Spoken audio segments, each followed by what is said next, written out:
Assalamu alaikum students. I hope you will be all right and having good time in this cold weather. तो जी हमने mister chips को start किया हुआ था और उसमें हमने जो है चैप्टर 1 पढ़ लिया था इसका। और इससे मैं चाहता हूँ कि मैं ज़रा आपको रिकॉल करवा दूँ ये कि आपने क्या पढ़ा। तो मैंने बताया था आपको जी कि जो चिप्स साहब हैं, मिस्टर चिप्स, जिनका नाम था आर्थर चिपिंग, वो एक पेइंग गेस्ट के तौर पर मिसेस विकेट के यहाँ रहते हैं और वो अब रिटायर्ड थे। और वो उनका काम क्या था जी, सिर्फ ड्रीमिंग करना, सोचना और ख्वाब देखना और अपने गेस्ट्स को एंजॉय करना, अपने ये दो लोगों को बुलाना, स्टूडेंट्स को बुलाना, उन्हें चाय पेश करना एट्सेट्रा। और यहाँ पे ज़िक्र था डॉक्टर मैरीवेल का, जो डॉक्टर थे मिस्टर चिप्स के। और यहाँ पे ज़िक्र था मिस्टर चिप्स की बर्थ का, जो कि 1848 में हुई। और इसके अलावा जी यहाँ पे ज़िक्र है मिस्टर चिप्स के ब्रुकफील्ड को ज्वाइन करने का, कि किस तरह उन्होंने 1870 में ब्रुकफील्ड ज्वाइन किया। ये भी ज़िक्र था इसका कि उन्होंने 1869 में मेलबरी स्कूल ज्वाइन किया था। और हमने जाना कि जो इंटरव्यू लिया मिस्टर चिप्स का, वो किसने लिया था? मिस्टर वेदरबाय ने, जो कि प्रिंसिपल थे, जो कि ख़ासे बूढ़े थे उस वक्त। और द मोस्ट थिंग जो हमने इंपॉर्टेंट थिंग जो हमने यहाँ पे पढ़ी, वो था मिस्टर चिप्स का पहला स्कूल का एक्सपीरियंस और फर्स्ट डे। किस तरह 500 लोग वहाँ पर बैठे हुए थे और वहाँ पे मिस्टर चिप्स बहुत कंफ्यूज थे। बहरहाल उन्होंने कॉली, जिसने ढक्कन गिराया डेस्क का, उसे पनिश करके अपने आप को प्रूव किया कि वो एक स्ट्रॉन्ग टीचर हैं। और वहाँ पे उन्होंने मार्का मार लिया। और उसके बाद जी कॉली का फिर बेटा आया, फिर उसका बेटा आया। सो एक अच्छा मजाक बना। इस लेसन में हम पढ़ेंगे, इस चैप्टर में हम जानेंगे कि ब्रुकफील्ड कहाँ वाक़ है, ब्रुकफील्ड कैसा स्कूल है, और ब्रुकफील्ड ने इंग्लैंड के लिए कैसे कैसे लोग प्रोड्यूस किए, यानी ब्रुकफील्ड में से लोग पढ़कर किन किन ओहदों पर गए। इसके अलावा जी हम जानेंगे कि मिस्टर चिप्स किस किस्म के इंसान थे, मिस्टर चिप्स की तालीमी काबिलियत क्या थी और वो क्या बनना चाहते थे। और इसके अलावा जी इसमें ऑलमोस्ट यही कुछ है और इसे स्टार्ट करते हैं हम। Across the road behind a rampart of ancient elms lay Brookfield, russet under its autumn mantle of creeper. वो कहते हैं जी कि जो ब्रुकफील्ड था वो एंशंट एल्म्स यानी पुराने एल्म्स के दरख्तों की एक रैम्पर्ट, एक एम्बैंकमेंट, एक मुंडेर या एक बंद या किनारे के पीछे सड़क के पार, रसेट अंडर इस ऑटम मैंटल ऑफ क्रीपर। तो रसेट बिल्कुल सुर्खी मायल रंग का, अंडर इस autumn mental of creeper. Creeper बोलते हैं बेलों को और मैंटल बोलते हैं क्लॉक, जुब्बा, कवरिंग, शॉल, ऑटम ख़ज़ां। तो कहते हैं जी कि बता रहे हैं हमें कि ब्रुकफील्ड जो है वो एंशंट एल्म्स यानी पुराने एल्म्स के दरख्तों की एक रैम्पर्ट, किनारे, यानी उनकी जो एक, यानी एल्म्स के दरख्तों ने पूरा किनारा बनाया हुआ था, एक पूरा बैंक बनाया हुआ था, एम्बैंकमेंट बनाई हुई थी, एक बंद बनाया हुआ था। बंद समझते हैं ना आप, डिफेंसिव जो वॉल होती है, दीवार। तो जी ब्रुकफील्ड पुराने एल्म्स की एक दीवार के पीछे अपने ख़ज़ां की क्रीपर यानी बेलों के मेंटल यानी खौल के नीचे बिल्कुल सुर्खी माइल नज़र आ रहा था। A group of 18th century building centered upon a quadrangle and there were acres of playing fields beyond। बता रहे हैं जी कि एक मुस्ततील नुमा, चकोर नुमा सहन के इर्द गिर्द बिल्डिंग्स थीं, जो कि 18वीं सदी की बिल्डिंग्स थीं। और there were acres of playing fields beyond, और उन बिल्डिंग्स के आर पार दूर दूर तक कई एकड़ जो है वो खेल के मैदान थे। Then came the small dependent village, फिर एक छोटा सा एक गांव था जो कि कम अहमियत का था, डिपेंडेंट विलेज था। और एन ओपन फैन कंट्री, और फिर एक खुला सा, कुशादा सा, वसी सा एक फैन कंट्री, एक दलदली इलाका भी था। फैन बोलते हैं दलदल को, नरम ज़मीन को, यानी marshy area, marshy. MARSHY, marshy. मैं कोशिश करूँगा कि मैं आपको यहाँ पे मतलब ट्राई करूँ, लिखता हूँ यहाँ पे मार्शी, MARSHY, मार्शी। मार्शी बोलते हैं दलदल को, यानी दलदली इलाका।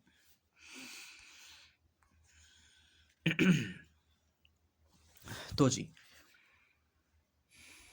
तो ब्रुकफील्ड वाक़ है जी एल्म्स के दरख्तों के पीछे, और वहाँ पे एक चौकोर सा मैदान है, एक मुस्तील यानी क्वाड्रेंगल, एक मुस्तील नुमा एक सहन समझ लें कोर्ट यार्ड है, उसके इर्द गिर्द इमारतें हैं सारी, और उसके बाहर की तरफ खेल के मैदान थे, और फिर एक विलेज था, और उसके बाहर एक साथ बड़ा वसी सा एक फैन कंट्री, एक दलदली इलाका था, मार्शी एरिया।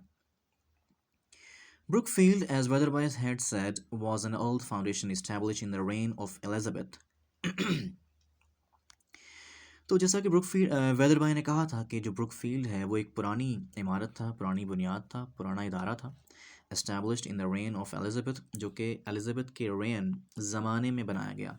एलिज़ाबेथ मलका थी, और उसका ज़माना शायद मेरे ख़्याल में है जी, आप इसे नोट चेक कर सकते हैं इंटरनेट से, 1558 से 1603, यानी 1558 से 1603 तक ज़माना है उसका, एलिज़ाबेथ का। तो कहते हैं जी कि इसे एलिज़ाबेथ के ज़माने में बनाया गया, जो कि मलका थी इंग्लैंड की, as its luck as a grammar school. तो उसे एलिज़ाबेथ के ज़माने में बतौर ग्रामर स्कूल बनाया गया था। It might with better luck have become as famous as Harrow. तो वो कहते हैं उस ज़माने में जब इसे बनाया गया तो यकीनन इसकी खुशकिस्मती होगी कि इसने शायद हैरो के बराबर ये मशहूर हुआ होगा उस ज़माने में।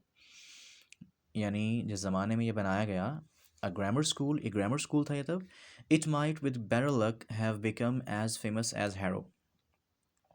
तो शायद ये खुशकिस्मती से हैरो, हैरो का ये भी स्कूल का नाम है हैरो, तो कहते हैं शायद ये हैरो के बराबर उस जितना मशहूर हुआ होगा उस ज़माने में। It's luck how ever have been not so good, लेकिन इसकी किस्मत इतनी अच्छी नहीं रही बाद में। The school went up and down, school का जो है मयार अप भी हुआ, लो भी हुआ, मशहूर भी हुआ, जवाल का शिकार भी हुआ, dwindling almost to non existent at one time. ऐसा भी हुआ कि एक वक्त में ये बिल्कुल ड्विंडलिंग, बिल्कुल जवाल का शिकार हो गया, यानी डिक्लाइनिंग। ड्विंडल मीन्स डिक्लाइन, जवाल का शिकार होना, डिटीरियोरेट, जवाल का शिकार होना। तो जी, तो ऐसा भी हुआ कि बिल्कुल वो ख़त्म होने के करीब हो गया किसी वक्त में, becoming almost illustrious eight other time. कभी ऐसा भी हुआ कि वो बिल्कुल बहुत मशहूर हो गया। Illustrious means famous, well known, renowned, eminent. तो ऐसा भी हुआ कि यानी इसने डिफरेंट अपनी फेट्स का सामना किया, यानी वो कभी बहुत मशहूर हुआ, कभी वो बिल्कुल ख़त्म होने के करीब हो गया। बहरहाल it was during one of these later periods in the reign of first George that the main structure had been rebuilt and large additions made. तो वो कहते हैं जी कि हाँ, जो जॉर्ज था, फर्स्ट जॉर्ज, ये बादशाह था, किंग था इंग्लैंड का, उसके ज़माने में इसकी मेन स्ट्रक्चर जो थी ना, जो इसकी स्ट्रक्चर जो बनाई गई थी पहली बार, जो इसकी साख थी, जिसकी बिल्डिंग थी, उसको जो है दोबारा बनाया गया था, और उसमें कुछ इजाफा भी किया गया। Okay, it was okay later after the Napoleonic Wars and until mid-Victorian days. Napoleonic Wars and until mid-Victorian days. ये wars कब हुई थी पता? ये I think मेरे ख्याल में ये हुई थी जी, ये जंगें वैसे इम्पोर्टेंट नहीं है नॉलेज के लिए। 1799 से 1815 था, if I am not wrong. तो जी इस ज़माने में जो है ये जंगें लड़ी गई। तो वो कहता है कि नेपोलियनिक वॉर्स के ज़माने में and until mid Victorian days the school declined again. तो उन जंगों के ज़माने से लेकर मिड विक्टोरियन डेज, ये विक्टोरिया मलका थी, मलका विक्टोरिया, जिसके नाम पे हमारे पास हॉस्पिटल भी है यहाँ पे बहावलपुर में, विक्टोरिया अस्पताल। तो ये इसका ज़माना है गालिबन I think 18 1937 to 1901, I think ये इसका ज़माना है मलका विक्टोरिया का, यानी ये क्वीन रही इस ज़माने में। तो इसी के इसने बनाया था अस्पताल विक्टोरिया वाला, तो मेरे ख्याल में वो बना था 1867 में। इसे मैं चेक करूँगा, वैसे आप चेक कीजिएगा।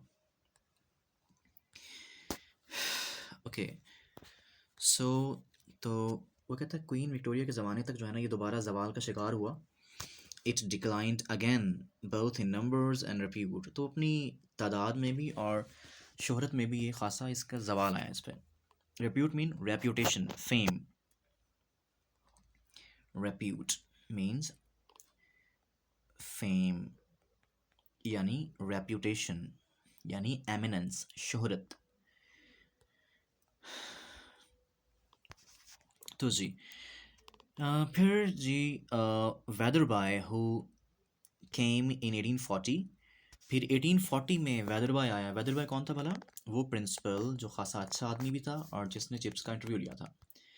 तो वो 1840 में आया। रिस्टोर्ड इट्स फॉर्चून, उसने इसकी जो फॉर्चून थी, जो उसकी कदर थी, कीमत थी, वैल्यू थी, उसको बढ़ाया समवट कुछ। But its subsequent history never raised its to a front rank status.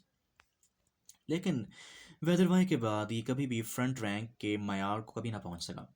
It was nevertheless a good school of second rank. हाँ, लेकिन ये सेकंड रैंक का, दूसरे दर्जे का स्कूल रहा। Several notable families supported it, तो कई मशहूर ख़ानदानों ने इसको सपोर्ट भी किया। It supplied their fair samples of, ये सैम्पल को सैम्पल पढ़ने या सैम्पल पढ़ने no problem. It supplied fair samples of history making man of age. तो इस स्कूल ने भाई उस ज़माने के जो मशहूर तारीख साज आदमी थे वो पैदा किए। जज पैदा किए, मेंबर ऑफ पार्लियामेंट के मेंबर्स पैदा किए, कॉलोनियल एडमिनिस्ट्रेटर, नो आबादियाँ क्या होती हैं बेसिकली, यानी इंग्लैंड इंग्लैंड हो गया, पुर्तगाल हो गया, फ्रांस हो गया, ये मतलब सन 1500 1600 उस ज़माने में भी खासे स्ट्रॉन्ग थे ये। तो इन्होंने जो है डिफरेंट कंट्रीज़ पर कब्ज़े भी किए थे, जैसे कि इन्होंने हिंदुस्तान पे कब्ज़ा किया था, आपको याद होगा, ईस्ट इंडिया कंपनी वगैरह वगैरह। तो इन्होंने फिर 1947 में हम आज़ाद हुए इनसे। तो जो मुल्क जिस पर ये कब्ज़ा करते वो इनकी था कॉलोनी बन जाता, नो आबादी कॉलोनी। तो जी फिर इन्होंने क्या किया, तो बता रहे हैं हमें जी कि इसने, इस स्कूल ने जो है कॉलोनियल एडमिनिस्ट्रेटर यानी उन कॉलोनीज़ के मुंतज़मीन पैदा किए, अ फ्यू पियर्स, कई नवाब पैदा किए, सॉरी चंद एक नवाब पैदा किए, एंड बिशप्स और पादरी। Mostly however it turned out merchants, manufacturers and professional man. लेकिन वो कहते हैं अक्सर, ज़्यादातर इसने जो है मर्चेंट्स यानी ताजर, मैन्युफैक्चरर्स, सनतकार एंड प्रोफेशनल मैन और पेशावर आदमी पैदा किए, with a good sprinkling of country squire and persons और उन्हें बड़ी स्पार्कलिंग, बड़ी थोड़ी सी मिकदार यानी गुड्स, सॉरी स्प्रिंकलिंग, थोड़ी सी मिकदार यानी अ फ्यू नॉट मैनी, यानी थोड़ी सी तादाद में जो है इसने स्क्वायर, नवाब पैदा किए, सॉरी जिम्मेदार पैदा किए। स्क्वायर बोलते हैं लैंड लॉर्ड्स को, लैंड लॉर्ड्स यानी landowners, landlords, landlords भी हैं और लैंड्स ऑनर्स भी हैं एंड पार्सन्स और पादरी। तो इसने जो बड़े लोग थे वो कम पैदा किए, लेकिन पैदा ज़रूर किए। और जो मेजॉरिटी थी, जिन लोगों को इसने प्रोड्यूस किया, यानी इसने जो इंग्लैंड को जो लोग मुहैया किए पढ़ा के यहाँ से, वो लोग थे ताजिर थे, सनतकार थे और पेशावर आदमी थे, वो ज़्यादा थे। और जो and good sprinkling of country squires and parson, और फिर कुछ इसने पार्सन्स यानी पादरी भी और ज़िम्मेदार पैदा किए। तो जी इसके बाद है जी, it was the sort of school which, when mentioned, would sometimes make snobbish people confess that they rather thought they had heard of it. तो जी ये इस किस्म का स्कूल था कि जब वो जो स्नॉबिश लोग थे, स्नॉबिश बोलते हैं घमंडी लोग, जो दिखावा करते हैं, जो अपनी शो ऑफ करते हैं, यानी प्राउड, प्राउड।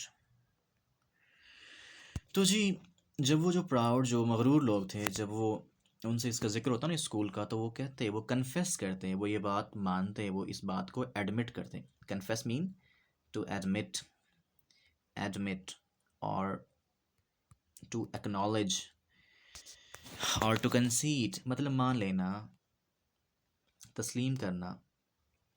प्रोफेस भी कहते हैं, प्रोफेस, PROFES, प्रोफेस। मैं यहाँ लिख रहा हूँ प्लीज़, प्रोफेस मतलब मान लेना कोई बात। एनीवेज, तो जी वो कहते हैं कि ब्रुकफील्ड का मयार इतना था कि जब स्नॉबिश पीपल, जो मगरूर या घमंडी लोग थे, जब उनसे इस स्कूल का जिक्र होता, वो कहते that they rather thought they had heard of it, कि उन्होंने इसके बारे में सुना हुआ है, इस स्कूल के बारे में। यानी खासा मशहूर नहीं था, मतलब इतना था कि लोग कहते हाँ सुन रखा है इसका नाम हमने। But if it had not been this sort of school, it would probably not have taken chips. वो कहते हैं अगर ये स्कूल इस तरह का ना होता, यानी अगर ये बहुत मशहूर होता, तो यकीनन it would probably not have taken chips, तो यकीनन ये चिप्स को जॉब ना देते। For chips in any social or academic sense was just a respectable but not no more brilliant than Brookfield itself. तो कहते हैं जी कि सोशल हवाले से, यानी समाजी हवाले से, माशरती हवाले से, और एकेडमिक सेंस और तालीमी हवाले से, was just as respectable but no more brilliant, वो काबिल एहतराम था, लेकिन वो ब्रुकफील्ड से ज़्यादा शाइनी और सॉरी ब्रिलियंट यानी ज़हीन फ़तीन नहीं था। यानी इसका मतलब ये है कि चिप्स ठीक है, मतलब एकेडमिकली वो ठीक था, रिस्पेक्टेबल भी था, लेकिन वो ब्रुकफील्ड के मयार से ज़्यादा ज़हीन नहीं था। यानी जिस मयार का स्कूल ब्रुकफील्ड था, सेम उसी ही मयार का टीचर चिप्स था। यानी जिस तरह की उसकी डिग्रीज थी, बिल्कुल उसी लिहाज से उसको स्कूल मिला। It had taken him some time to realize this at the beginning. तो शुरू में ना it had taken him time to realize this at the beginning. तो जी चिप्स को ना ये बात समझने में खासा वक्त लग गया, यानी कि चिप्स को ये बात अंडरस्टैंड करने में खासा वक्त लग गया कि भी जिस किस्म की मेरी एकेडमिक्स हैं, जो मेरा तालीमी मायार है, जो मेरी डिग्रीज़ हैं, बिल्कुल मेरा स्कूल उसी अंदाज़ का ही है, वो मेरे मतलब कैलिबर के लिहाज का ही है। यानी ऐसा नहीं है कि चिप्स एक बहुत हाई फाई आदमी था, बहुत क्वालिफाइड आदमी था और स्कूल लोअर रैंक का था, बिल्कुल नहीं। ना ही ऐसा है कि ब्रुकफील्ड बहुत हायर रैंक का था और चिप्स एक आम आदमी था बहुत लोअर रैंक का, बिल्कुल नहीं। बल्कि जिस तरह की काबिलियत चिप्स की थी, बिल्कुल उतना ही उसी मयार का स्कूल ब्रुकफील्ड था। Not that he was boastful or conceited, but he had been in his early 20s as ambitious as most other young men at such an age. वो कहते ये बात नहीं है कि वो बोस्टफुल था, मगरूर था, बड़ा कंसीटेड था, ऐसी बात नहीं है, बल्कि अपनी अर्ली ट्वेंटीज़ में, ट्वेंटीज़ मतलब अपनी यानी 20 से 30 साल की एज में, वो क्या था, as ambitious as most other young man at such an age, यानी वो भी दूसरे नौजवानों की तरह इतना ही एम्बिशियस था, डिज़ायरस था, ख्वाहिशमंद था, जितने और लोग होते हैं। His dream had been to get a headship eventually, or at any rate a senior mastership in a really first class school. तो उसकी ख्वाहिश थी, उसका ख्वाब था कि जी वो कम से कम जो है ना, आखिरकार किसी भी स्कूल का हेड बन जाए, या किसी भी सूरत में senior mastership in really first class school, या फिर वो किसी बड़े आला से स्कूल में वो किसी बड़े फर्स्ट क्लास स्कूल में, मशहूर स्कूल में वो सीनियर उस्ताद बन जाए। यानी उसकी ख्वाहिशें थी कि वो क्या बन जाए, या तो वो उसे किस स्कूल में उसे वो हेड बना लें, हेडशिप मिल जाए, वो हेड बन जाए स्कूल का, या फिर वो किसी बड़े अच्छे स्कूल में वो सीनियर उस्ताद बन जाए। It was only gradually, after repeated trials and failures, that he realized the inadequacy of his qualification. तो भाई वो कहते हैं कि फिर आहिस्ता आहिस्ता, ग्रेजुअली, स्लोली, उसे after repeated trials and failures, तो बहुत सारे ट्रायल्स, ट्रबल्स यानी मुशक्क़तों एंड फेलियर्स और नाकामियों के बाद उसको ये बात फील हुई, he realised, he came to know, he understood, he recognised, उसे ये बात समझ आई कि भाई कि जो उसकी डिग्री है ना, जो उसकी क्वालिफिकेशन है, वो इनएडिकेट है, वो इनकॉम्पिटेंट है, वो इतनी ज़्यादा नहीं है उसकी क्वालिफिकेशन कि वो किसी भी स्कूल का सीनियर मास्टर बन सके, या वो हेड मास्टर बन जाए स्कूल में जाके, हेड बन जाए जाके। तो उसे ये बात बहुत देर बाद समझ आई, लेकिन समझ आ गई।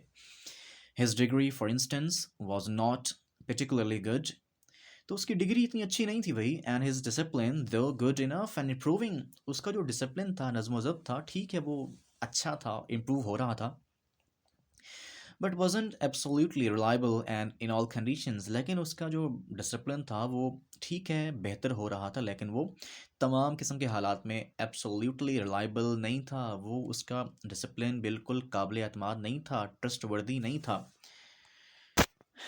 Reliable means dependable, dependable or trustworthy. Okay, I am gonna erase it and okay ji.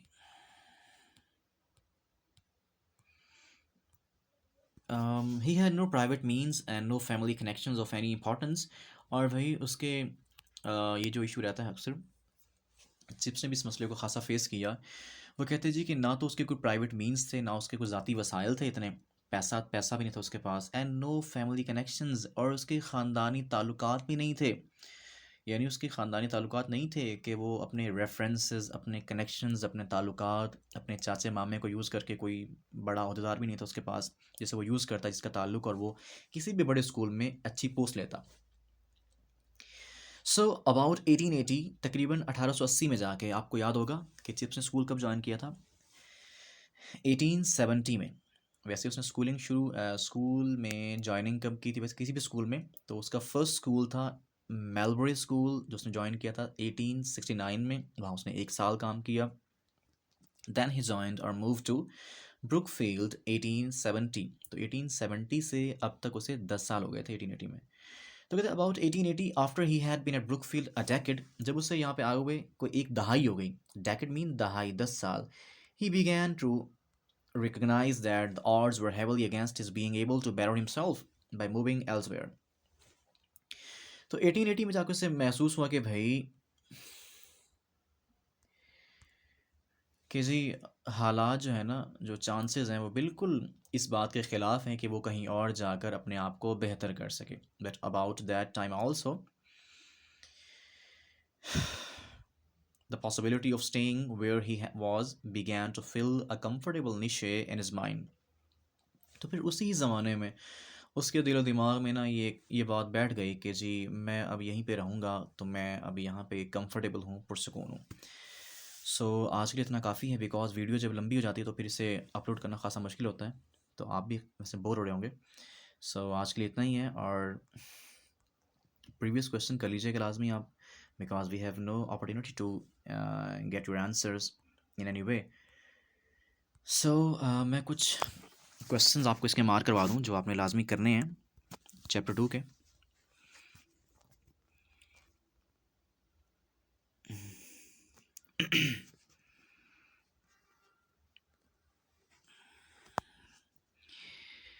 Please wait a bit.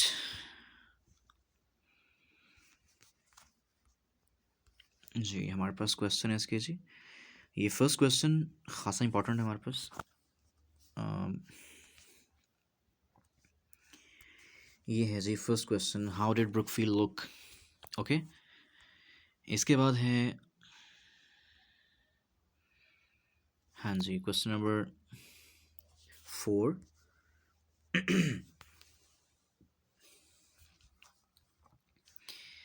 Then we have